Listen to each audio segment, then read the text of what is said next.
BJP రాష్ట్ర అధ్యక్షుడు మాధవ్ నేతృత్వంలో ఆ పార్టీ నేతల బృందం రేపు పోలవరం ప్రాజెక్టు సందర్శించనుంది. ఎంపీ పురంధేశ్వరి సహా ఎమ్మెల్యేలు, ఎమ్మెల్సీలు, నేతలు రాజమహేంద్రవరం నుంచి బయలుదేరనున్నారు. పురుషోత్తమపట్నం, దేవీపట్నం మీదుగా పోలవరం ప్రాజెక్టుకు వెళ్తారు. పురుషోత్తపట్నం ఎత్తిపోతల పథకం, పోలవరం కుడికాల్వ నిర్మాణ పనులను ఈ బృందం పరిశీలించనుంది. దేవీపట్నంలో గండిపోచమ్మ అమ్మవారిని దర్శించుకున్న అనంతరం టన్నెల మీదుగా ప్రాజెక్టుకు చేరుకుంటారు. విద్యుత్ ఉత్పత్తి కేంద్రాన్ని, గ్యాప్ 1, గ్యాప్ 2, స్పిల్వేను సందర్శించనున్నట్లు బీజేపీ ఎమ్మెల్సీ సోము వీర్రాజు తెలిపారు. అనంతరం బహిరంగ సభ నిర్వహించనున్నట్లు పేర్కొన్నారు. రాజమహేంద్రవరం నుంచి పురుషోత్తమపట్నం మీదుగా వెళ్లే రహదారి వెంట అనేక పర్యాటక ప్రాంతాలు ఉన్నాయని, వీటిని కలుపుతూ టూరిజం సర్కిల్ అభివృద్ధి చేయాలనే ఆలోచనలో నేతలంతా తొలిసారి పర్యటిస్తున్నట్లు సోము వీర్రాజు వెల్లడించారు.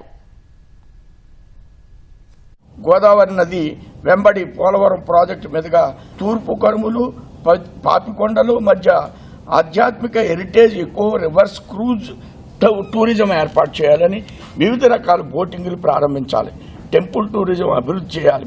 పోలవరం ప్రాజెక్టు నుండి పురుషోత్తపట్నం, పెదకొండేపూడి పైప్ లైన్ రోడ్డు మీదుగా చీపురుమెల్లి, గొందూరు, ఇందుకూరుపేట మీదుగా గోకవరం, నేను చెప్పాను NH 516కి రహదారిని అభివృద్ధి చేయాలి. ఇది ట్రైబల్ టూరిజం సర్క్యూట్ ద్వారా వెళ్లి చక్కని అభివృద్ధి సాధ్యపడుతుంది. రాజమహేంద్రవరం నుండి సీతానగరం వరకు గల 4 వరుసల రహదారిని చీపురుమిల్లి వరకు పొడిగించాలి. దేవీపట్నం మండలం గొందూరు గ్రామంలో గల స్వయంభూ శ్రీ గండిపోసమ్మ అమ్మవారి యొక్క దేవాలయాన్ని, కర్ణాటక రాష్ట్రంలో బాల్కోట్ జిల్లాలో సంగమేశ్వర స్వామి వారి దేవాలయాన్ని ఆల్మట్టి, నారాయణపూర్ రిజర్వాయర్లో ముంపు బారి నుండి కాపాడి అభివృద్ధి చేసినట్టు విధంగా పోలవరం ముంపు బారి నుండి రక్షించి అభివృద్ధి చేసి ఈ స్వయంభూ ఆలయంకు సమీపంలోనే అన్ని వసతులతో నూతన ఆలయాన్ని కూడా నిర్మించాలి.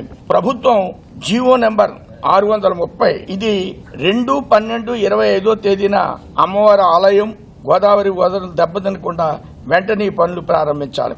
ఇది మేము సీఎం గారి దృష్టికి తీసుకెళ్లాం. ఇది మా పేరుతో జీవో ఇష్యూ అయింది, నా పేరుతో, అలానే రంపచోడవరం ఎమ్మెల్యే గారు మా ఇద్దరి పేరుతో ఈ 500 కోట్ల యొక్క జీవో ఇష్యూ అయింది. ఈ విధంగా మేము సైలెంట్గా ఇవన్నీ మేము చెప్పడానికి కాదు, పోలవరం మీద ఉన్న ప్రేమతో ఈ విషయాలన్నీ వర్కౌట్ చేశాం.